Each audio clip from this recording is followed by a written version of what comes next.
할렐루야. 참 우리가 이렇게 나라가 있다라는 것, 우리가 살고 있는 그 우리나라가 있다라는 것이 참으로 감사한 일이라는 것을 또한 이 6월을 맞이하면서 우리가 다시 한번 되새기게 되어집니다. 우리가 흔히 그러잖아요. 외국에 나가면은 다 모든 사람들이 어떠한 사람이 된다고요? 예, 애국자가 된다라고 합니다. 여러분도 이 해외 여행을 통해서 잘 아시겠지만은 외국에 나가 보면 나의 정체성이 바로 무엇과 연결이 돼요? 내가 어느 나라 사람인가와 바로 그렇게 직결되어지는 것을 보게 되어집니다. 그래서 내가 살고 있는 나라가 정말로 인정받는 그러한 나라라면 내 자신은 그 사람들이 내가 누군지를 모르지만은 그냥 자동적으로 그 사회 가운데에서도 그냥 인정함을 받게 되어지는 거예요. 그런데 그 세상 가운데서 세계 가운데서 인정받지 못하게 되는 나라 가운데 있다라면 내 자신도 똑같이 그렇게 같은 그러한 취급을 받게 되어지는 거예요. 그렇기 때문에 정말로 이 외국에 나가서 보면 이 나라가 얼마나 내가 살고 있는 나라가 소중한가를 깨닫게 되어지는 것입니다. 이렇게 다니다 보면 그래서 지나다니다 보면 어떻습니까? 각 이 국기 계양대가 있는 것을 보게 돼요. 국기 계양대. 그러면은 그 국기 계양대 공원이나 어떠한 그런 공공기관에 가면 그 여러 나라들의 그 국기들이 이렇게 다 세워져 있는데 어떻게 해야 될까요? 보면 그곳에 과연 우리나라 국기도 있을까라고 하면서 찾아보게 되어지는 거예요. 그래서 그곳에 우리나라 국기인 태극기가 있으면 어때요? 그냥 기쁜 거예요. 마음이 흐뭇하고. 그런데 그 여러 나라의 국기들이 다 세워져 있는데 그 가운데 우리나라 국기가 없다. 그러면 어떻게 될까요? 왠지 서운한 것 같아요. 우리가 이 땅에 살 때에는 그렇게 느끼지 못했는데 외국에 나가서 다른 나라에 가서 그렇게 태극기를 보면 왠지 기쁘게 되어지고, 그리고 많은 나라들 국기 가운데서 우리나라의 국기가 없으면은 서운한 마음이 들고 왜 저 사람들은 우리나라 국기를 빼놨을까 하는 그러한 이 궁금함, 그러면서 우리나라의 국기도 있었으면 좋겠다라는 그러한 마음을 갖게 되어지는 것입니다. 이것이 바로 이 나라의 소중함을 느끼는 거예요. 오늘 본문에 보면 나라를 빼앗긴 그러한 민족의 청년들이 나와요. 바로 이 유다 왕국입니다. 이스라엘의 그 남왕국인 유다가 멸망하는 모습이에요. 유다가 멸망하고, 그리고 그것으로 인하여서 유다의 그러한 백성들, 특히 이 청년들이 그 바벨론에 끌려가서 그렇게 이 경험하는 일들을 오늘 본문 가운데 말씀해주고 있는 것을 보게 됩니다. 오늘 본문에 보면 1절에 이렇게 말씀하고 있어요. 유다 왕 여호야김이 다스린 지 3년 되는 해라라고 그렇게 되어져 있습니다. 우리가 성경 전체를 보면 유다 왕 여호야김은 이스라엘의 왕이 되어서 11년을 통치했어요. 11년을 통치했는데 왜 이 3년이라고 하냐면 이 부분은 통치 말년의 3년의 부분을 지금 이야기하고 있는 것입니다. 이 부분을 좀 더 정확하게 이해하려면 그 당시에 조금 이 배경의 역사들을 우리가 조금 알 필요가 있습니다. 그 당시 세계의 패권은 어떻게 움직일까요? 세계의 패권은 처음 애굽이 패권을 가지고 있다가 그 패권이 어디로 넘어가냐면 바벨론이라는 나라로 넘어갑니다. 그리고 바벨론이라는 나라의 패권이 그리고 바사라는 나라로 옮겨지고, 바사라는 나라는 우리가 익히 페르시아라는 그러한 나라로 알고 있죠. 그래서 바사로 옮겨지고, 그리고 나서 알렉산더 대왕에 의해서 헬라 제국이 세워지고, 그리고 헬라 제국이 멸망한 다음에 신약의 배경이 되어지는 로마라는 그러한 나라가 이렇게 세워지게 되어지는 거죠. 이렇게 세계의 패권은 애굽과 바벨론과 헬라와 로마로 그렇게 이어지는 것 가운데에서 지금 오늘 본문에 해당하는 부분은 바로 애굽에서 바벨론으로 옮겨져가는 그러한 시점에 있는 거예요. 그래서 그 가운데서 이제 이 이스라엘의 남왕국 유다가 멸망하는 과정 속에 있는 것입니다. 그래서 이 여호야김은 어떻게 해서 왕이 되어졌냐면, 먼저 그 위의 왕인 여호아하스가 왕이 되어져요. 그런데 여호아하스가 왕이 되어질 때 애굽의 바로 느고가 공격을 해서 그 여호아하스를 폐위시키고 이 하마 땅 림나에 가두어서 왕이 되지 못하도록 하게 한 다음에 바로 그 형제인 엘리야김을 그 여호야김으로 이름을 바꾸는 거예요. 이름을 바꾼 다음에 그리고 나서 유다의 왕으로 세워놓은 거예요. 유다의 왕으로 세우고 그때 바로 이 이스라엘의 그 유다 왕국의 사람들을 포로로 잡아가는 것입니다. 이때 바로 이 다니엘과 그리고 그의 세 친구들도 함께 포로로 끌려가는 거예요. 여러분 한번 생각을 해보세요. 그 역대 그 왕위를 이어서 왕이 되었는데 그 왕을 폐위시켜 버리고 그리고 나서 또한 이름을 바꿔서 자기들이 새로운 왕을 세워놓는 거예요. 얼마나 수치스러운 그러한 일일 거예요. 이것이 바로 이 유다 왕국이 세 차례에 걸쳐서 이 바벨론으로 포로로 끌려가는데 바로 첫 번째 포로로 끌려가는 그러한 배경이 되어지는 것입니다. 이렇게 이 애굽의 바로 느고가 패하고 그리고 바벨론의 느부갓네살 왕이 이 세계의 패권을 장악하면서 그 지역의 영향력을 넓혀 나갈 때 그렇게 바로 이 과정 속에서 유다는 점점 패망하는 그런 패망의 길로 접어들게 된 것입니다. 그러면서 이렇게 이 패망의 길 속에서 이제는 그 유다의 백성들이 포로로 끌려가는 모습이에요. 그래서 이 포로로 끌려가는 가운데에서 어떻게 해요? 바로 이 다니엘과 그의 세 친구들이 함께 첫 번째 포로로 끌려서 바벨론으로 옮겨져 간 것입니다. 여러분 어떻습니까? 국가가 망하면 어떤 일이 벌어질까요? 진정한 피해는 누가 입는 거겠어요? 바로 그 국민들이 그 피해를 다 입는 거예요. 우리는 우리의 역사를 통하여서도 바로 그것이 어떠한 국민들에게 어떠한 아픔과 고통을 주는지를 우리는 우리의 역사를 통하여서도 잘 기억하고 있는 것입니다. 그런데 이 느부갓네살 왕을 보면 느부갓네살 왕은 이렇게 식민지들을 점령한 다음에 이들이 세운 정책이 있었는데 이 정책은 바로 민족을 동화시키는 바로 바벨론 민족으로 동화시키는 그러한 동화 정책을 사용한 것을 보게 되어집니다.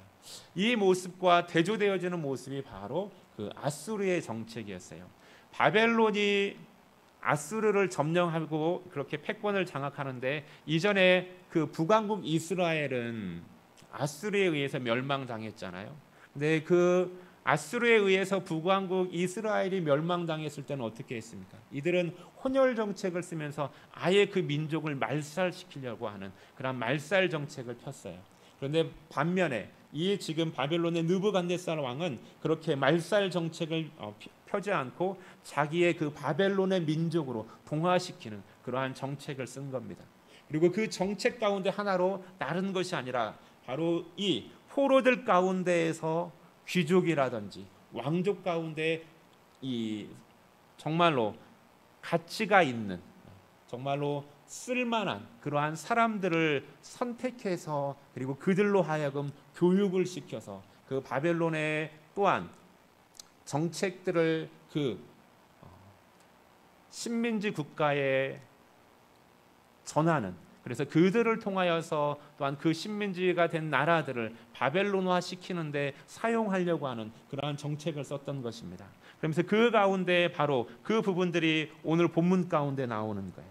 그래서 이 바벨론 왕은 느부갓네살은 그 포로들 중 가운데서 어떠한 사람들을 고르라고 했어요? 왕족과 귀족들 가운데서 흠이 없고 용모가 아름다우며 그리고 또한 모든 지혜와 지식에 통달하고 그리고 또한 학문에 익숙하여서 왕궁에서 일할 만한 소녀들을 택하라고 했어요. 그리고 이들을 택한 다음에 무엇을 배우도록요? 그들의 그 바벨론의 그 문화와 그 정책을 잘 이해하고 전달시킬 수 있도록 그들의 사상, 그들의 언어와 학문을 배우게 한 것입니다. 이 사람들은 어떠한 사람들이냐면 쉽게 말하면 신체적으로는 아주 탁월한 사람들. 용모가 뛰어난 사람들을 선택하고 또한 신체적일 뿐만 아니라 지적으로도 탁월한 사람들 그리고 재능적으로도 탁월한 사람들만을 선발하라고 한 거예요. 마치 조금 쉬운 말로 표현한다면 베스트 오브 베스트를 고르라고 한 거예요. 베스트 오브 베스트를 골라서 이들로 하여금 바벨론의 사상과 지식을 갖는 사람으로 그렇게 교육을 시키려고 했던 것입니다. 그러기에 이들의 이름도 어떻게 했어요? 다 바벨론식으로 바꾸는 거예요. 그래서 다니엘은 뭐라고 했습니까? 벨드사살이라고 했어요. 하나냐는 뭐라고 고쳤습니까? 사드락과 그리고 이들의 이름을 사드락과 메삭과 아벳느고로 그렇게 이름을 다 바벨론식으로 고친 거예요. 그러면서 이들로 하여금 교육을 시킬 때 또한 어떻게 해요? 그 바벨론의 우수성을 입증하기 위해서 최고의 그러한 환경 속에서 최고의 대우를 하면서 이들을 양육하는 겁니다. 이들을 교육하는 거예요. 그러기에 이들이 이 공급받는 음식은 누구의 음식이라고 했어요?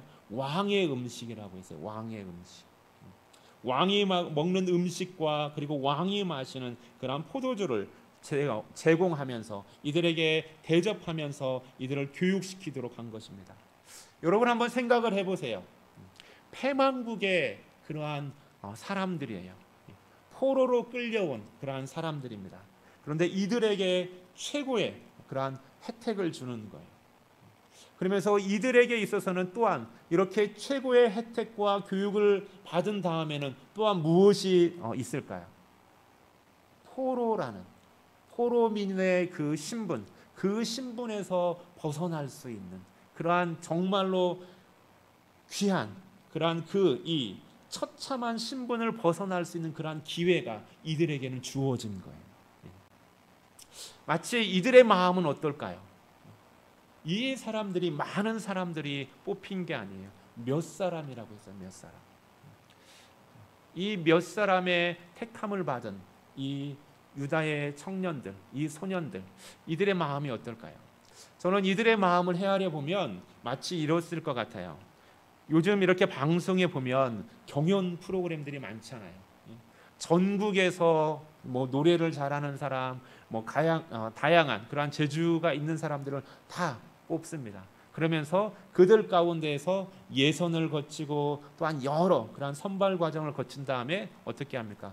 그들 중에서 최고 중에 최고를 뽑아서 본선이라는 곳에 그리고 그 본선 가운데에서 뭐 베스트 10에 이들을 딱 선정을 하죠. 마치 이들이 우리가 보는 그 경연 프로그램에 있어서 베스트 10에 선택된 사람들의 마음 같지 않을까 그렇게 생각이 되어져요. 이 사람들은 비록 자기가 1등이 되지 않는다 하더라도 어때요? 이미 이 사람들은 방송 가운데서 자기들의 얼굴이 광고되어지고 그리고 또한 이것을 통하여서 자기들의 이 안정적인 그런 활동과 그리고 그것으로 말미암는 이제는 긴 무명의 시간들을 벗어나서 안정적인 생활을 할 수 있는 그러한 길로 딱 접어든 거예요. 얼마나 한편으로는 참으로 감사하고 그리고 기쁜 그러한 일이었을까요? 이러한 마음 가운데 있을 터인데 그런데 모두가 다 이러한 우리는 이제는 정말로 잘됐다. 우리는 다른 사람들과 같이 우리의 길은 이제는 평탄할 거야. 탄탄대로일 거야. 라고 생각할 수 있는 그러한 마음이 있음에도 불구하고 이들 가운데 이러한 마음을 품지 않는 다른 사람들이 있었다라는 거예요. 이 사람들은 이렇게 이야기하고 있어요. 이들은 왕의 음식으로 자신들을 더럽히지 않겠다고 뜻을 정한 사람들이라는 것입니다. 그게 바로 다니엘과 그리고 하나냐와 미사엘과 아사랴예요. 바벨론식으로 하면 벨드사살이고 그리고 사드락과 메삭과 아벳느고 이 사람들은 어떻게 했다고요? 자신들을 더럽히지 않겠다라는 거예요. 이들에게 주어진 음식은 자기들이 지금까지 평생에 먹어보지 못했던 정말로 유다 땅에서는 먹어보지 못했던 그러한 다양한 음식들로 그들 앞에 제공되어질 것입니다. 그런데 이 사람들은 그것으로 인하여서 자기 자신들을 더럽히지 않겠다라고 마음을 정했다라는 거예요. 뜻을 정했다라는 거예요.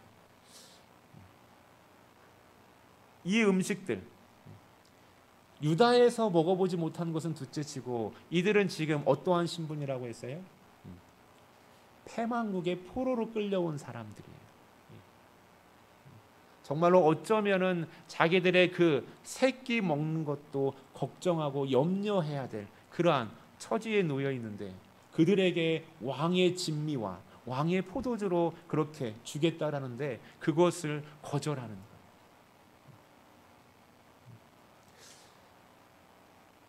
이 음식은 어떠한 음식이었기에 자기들이 이 음식으로 인해서 더럽히지 않겠다라고 그렇게 이야기했을까요? 어쩌면은 이 음식들, 이 고기들이 아마 피를 뿌려서 잡은 그러한 준비되어진 그러한 음식일 수도 있을 것입니다.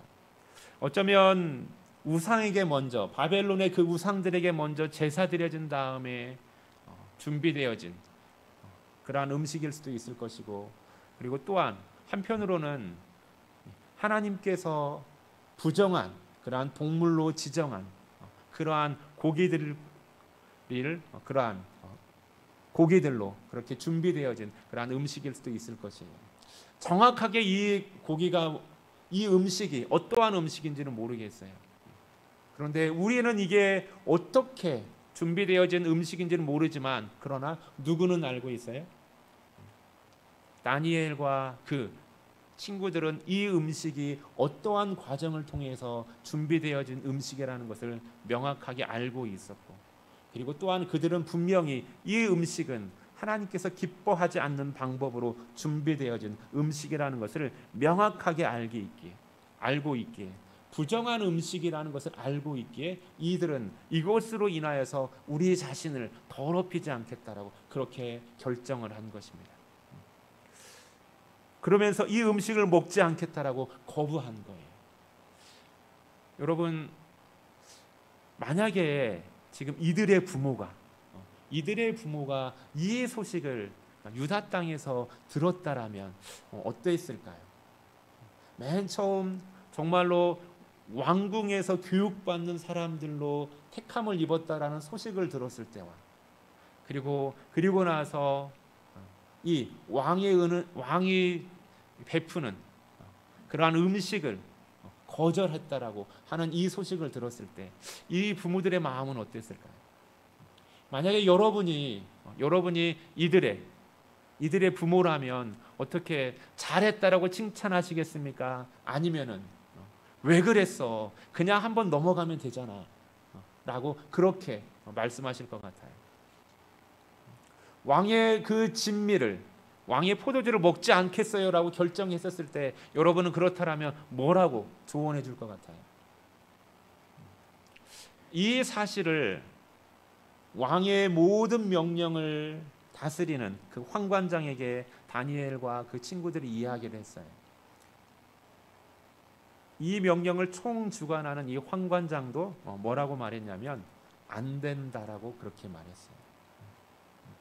왜 안 된다라고 했을까요? 이 사람들이 선택되어질 때에는 어떠한 사람들을 선택한 거예요? 정말로 용모가 준수한 사람들을 선택을 하는 거예요. 잘생기고 그리고 얼굴에서 윤기가 나는 그러한 사람들을 선택해서 그렇게 잘 먹이고 잘 가리키라고 했는데, 만약에 이들이 그 모든 진미를 거절하고 물과 채소만을 먹으면서 생활한다라면 이들의 모습이 어떻게 변할까요? 당연히 살이 빠지고 그리고 그 윤기 나는 피부는 점점점 거칠어지겠죠. 그런데 그 모습을 3년 뒤에 왕이 본다라면 이 사람은 왕의 직무를 소홀히 했다라는 그 책임을 물어서 자기 목숨이 위태롭게 되기 때문에 내가 그것을 허용할 수 없다라고 그렇게 환관장이 거부하는 거예요. 어쩌면 이들의 부모가 가지고 있는 그런 마음하고도 비슷할 수 있겠죠. 그런데 하나님께서는 어떻게 하셨다라고요? 이들에게 하나님이 은혜를 받도록, 은혜를 입도록 하셨다라는 거예요. 그러면서 다니엘이 제안합니다. 정 그렇다라면 우리 11일간만 시험해 봅시다. 11일간 시험에서 정말로 우리는 물과 채소만을 먹었는데 우리의 모습이 다른 왕의 진미를 먹은 소년들의 모습과 비교해서 추체하거나 야윈다라면 우리도 왕의 진미와 포도주를 먹겠습니다. 그런데 우리의 모습이 그들에 뒤처지지 않는다라면 우리는 물과 채식으로만 먹게 해주십시오 라고 그렇게 제안을 한 거예요. 그런데 그 제안이 받아들여지고 그리고 시험 삼아서 11일 동안 이 다니엘과 세 친구들은 그들이 원하는 대로 물과 채소로만 생활을 해요. 그리고 나서 그 모습을 비교해 보니까 어땠다고요? 다른 모든 사람들의 모습보다도 더욱더 그들이 더욱더 아름답고 그리고 또한 살이 더 윤택했다라고 말씀하고 있어요. 그리고 나서 이제는 3년간 이대로 왕의 진미를 거절하고 이들은 물과 채식만을 먹으면서 무엇을 합니까? 바벨론의 모든 언어와 학문을 배우는 거예요. 그리고 나서 3년이 지나서 느부갓네살 왕이 앞에 서는 겁니다. 느부갓네살 왕이 이 앞에 이들의 모습을 보았을 때 이들의 모습은 어땠더라고요? 바벨론에 있는 모든 그러한 이 박수와 술객보다는 10배는 더 이들이 뛰어난 그러한 학문과 지식을 가지고 있었다라는 것을 바벨론 왕 느부갓네살이 느끼도록 인정하도록 그렇게 하나님께서 하셨다라는 겁니다. 이 네 소년에게는 모든 학문과 서적에서 다 깨닫게 하는 지혜를 주셨고 그리고 또한 이 지혜뿐만 아니라 다니엘에게는 무엇을 주셨냐면 모든 환상과 꿈을 깨달아 알게 하는 그러한 능력을 더하여 주셨어요. 이 다니엘에게 주신 그 꿈을 알고 그리고 그 꿈을 해석할 줄 아는 이 능력이 얼마나 중요하냐면 나중에 2장으로 가게 되어지면 바벨론 왕 느부갓네살이 꿈을 꿔요. 그런데 이 꿈을 아무에게도 이야기해 주지 않고 내가 무슨 꿈을 꾸었는지 말하라고 해요. 그리고 그 꿈의 뜻이 무엇인지 해석하라고 해요. 그런데 이 바벨론 온 지역에는 이 꿈을 말하고 해석할 사람이 아무도 없는 거예요. 그런데 누가 이 꿈을 이야기하고 해석할 수 있을까요? 바로 다니엘이 하는 겁니다. 다니엘. 그러면서 다니엘은 모든 바벨론의 그 지역을 다스리는 바벨론 최고의 지도자의 자리에 세움을 입게 되어지는 겁니다. 이 다니엘의 모습을 보면 정말 대단하다라는 것을 느끼게 되어져요. 포로민으로 끌려가서 그 나라의 총리가 된 첫 번째 사람은 요셉이잖아요. 요셉. 그런데 두 번째 사람이 바로 다니엘이에요. 다니엘의 모습을 보면 우리가 1장 21절에 보면 이렇게 말씀하고 있어요. 다니엘은 고레스 왕 원년까지 있으니라. 이 고레스 왕은 어떠한 왕이냐면 바사의 첫 번째 왕이에요. 바사는 페르시아라고 했잖아요. 그 패권이 어떻게 되어지냐면 애굽에서 바벨론이 패권을 장악하고 그리고 바벨론에서 바사라는 나라로 넘어갈 때 그냥 넘어가지 않고 바사 그리고 중간에 메데라는 나라가 있습니다. 메데 그리고 바사로 이렇게 이어져 가는 거예요. 그리고 이스라엘의 몇 년간 이 종살이를 하게 되냐면 70년간 종살이 하라고 했어요. 그리고 그 70년이 지난 다음에 다시 포로된 곳에서 돌아올 거라고 하나님께서 말씀해 주셨는데 그 70년이 지난 다음에 이스라엘 백성을 돌려보내는 왕이 바로 이 바사의 고레스 왕이에요. 그러기에 이 다니엘은 나라가 3번 바뀌는 동안 그 나라에서 관직을 유지하는 최고의 관직을 유지하는 사람이 되는 겁니다. 그리고 나라가 3번 바뀌면서 또한 왕이 몇 번을 바뀌냐면 4번이나 바뀌어요. 그런데 나라가 3번 바뀌고 왕이 4번 바뀌는 가운데에서도 포로민은 정말로 식민지 국가의 포로로 끌려온 그 소년인데 그 나라의 최고의 관직에 있어서 그 70년간의 시간을 그렇게 이 관직에 있게 되는 것입니다. 무엇 때문일까요? 하나님께서 함께 하셨기 때문에 그래요. 9절 말씀에 하나님이 다니엘로 하여금 황관장에게 은혜와 긍휼을 얻게 하신지라 라고 말씀하셨어요. 그런데 하나님이 또 한 번 주신 게 있어요. 바로 17절 말씀에 17절 말씀. 이 네 소년에게 무엇을 주셨다고 했어요? 지혜와 그리고 지식을 주셨다라고 했어요. 그리고 또한 다니엘에게는 그런 모든 환상과 꿈을 깨닫게 하는 능력을 주셨다라고 했어요. 이 모든 것을 주신 분이 17절에서 보면 하나님이라는 거예요. 하나님이 주셨고 주셨다라는 것입니다. 여러분, 이 다니엘과 세 친구의 모습이 얼마나 대단하냐면 이들이 멸망할 때 그 유다의 영적인 상태들, 하나님을 향한 신앙의 모습을 보면 이들이 가졌던 그 하나님을 향한 마음, 하나님을 향해 뜻을 정했던 것이 참으로 대단하다라는 것을 우리가 느낄 수가 있습니다. 유다가 멸망하기까지의 그 마지막 네 명의 왕이 바로 여호아하스, 여호야김 그리고 시드기야입니다. 그러니까 이 네 명의 왕들을 다 그 열왕기 하에서는 다 그 왕들이 그 생을 마칠 때마다 다 평가를 해요.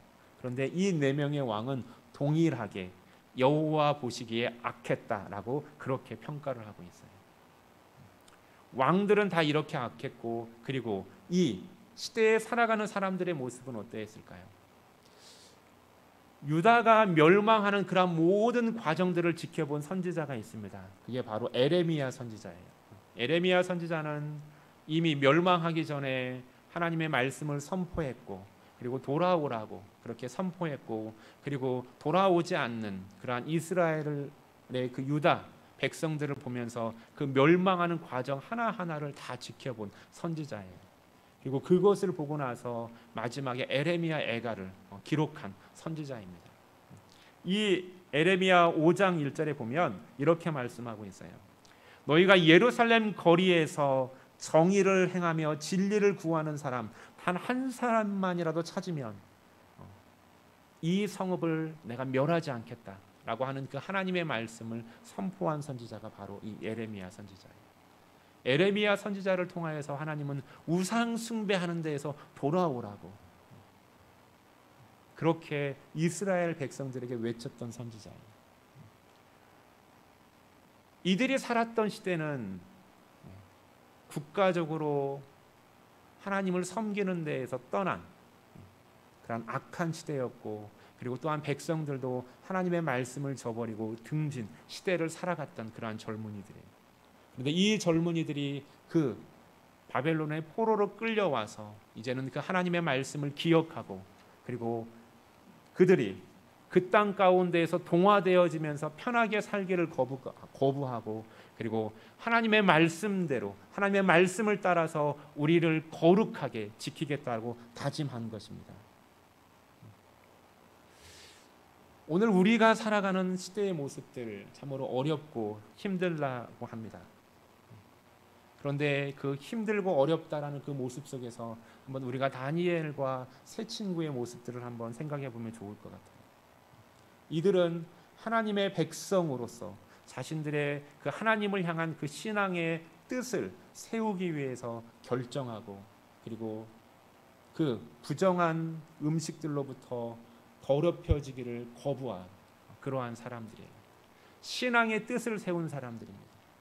그리고 두 번째로 이들은 유다인으로서 그 바벨론화 되기를 거부하고, 비록 그 바벨론에서 바벨론의 학문과 그리고 그들의 언어와 그들의 지식을 배울지언정 그들의 속사람은 바벨론화 되기를 거부하고 유다인으로서 남아있기를, 민족을 위해서 뜻을 세운 사람들이라는 것입니다.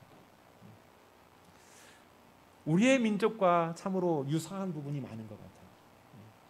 우리의 민족을 되돌아보면 우리의 민족이 얼마나 그런 많은 아픔들을 경험했습니까?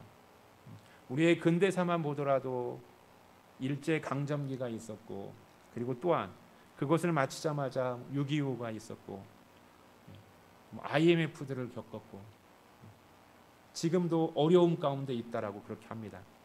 그런데요, 지금의 어려움은 우리가 과거에 경험했던 그 어려움과 나라를 잃어버린 상황에서 우리의 조상들이 겪었던 어려움과는 비교가 안 되는 그러한 어려움일 것입니다.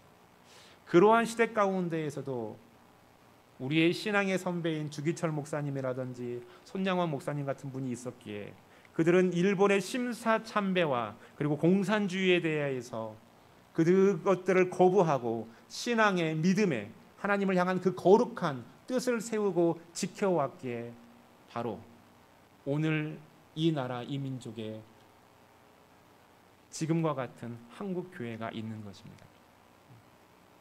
그것뿐입니까? 조국의 독립과 민주주의를 위하여서 뜻을 세우고 일본의 식민지화되는 것을 거부하고 공산화되는 것을 거부하는 그러한 애국지사들이 있기 때문에 오늘 지금의 이 모습에 대한민국이 존재하는 거예요. 바로 이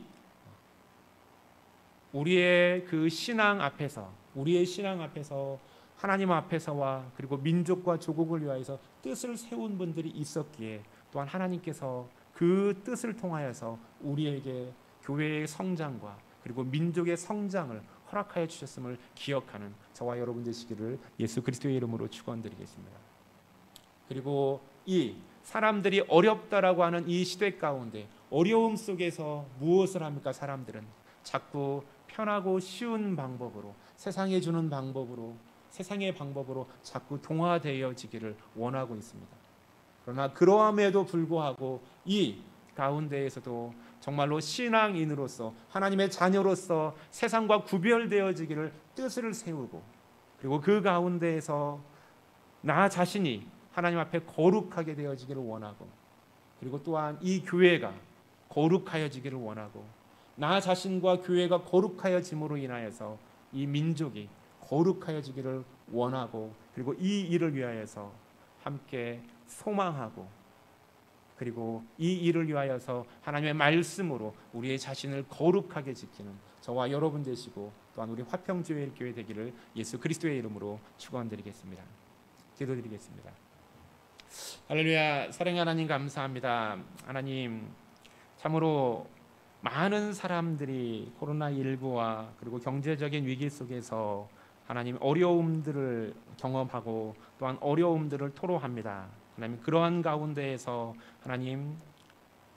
하나님을 바라보게 하여 주시옵시고 하나님의 세상과 동화되어지는 것이 아니라 하나님이 이 가운데에서도 하나님을 향하여서 뜻을 세우게 하여 주시옵시고 하나님의 그 뜻을 세운 사람들에게 하나님께서 변함없이 다니엘과 그 친구들에게 허락하신 그 하나님께서 주시는 그 지혜와 은총과 그리고 하나님의 그 돌보심들이 하나님 사랑하는 성도들의 삶 가운데 그리고 이 땅에 세워진 주의 교회 가운데 그리고 이 땅에 세워진 교회와 성도들을 통하여서 거룩하여지기를 원하는 이 민족 가운데 함께하게 하여 주시옵소서. 감사하며 우리 주 예수 그리스도의 이름으로 기도드립니다. 아멘.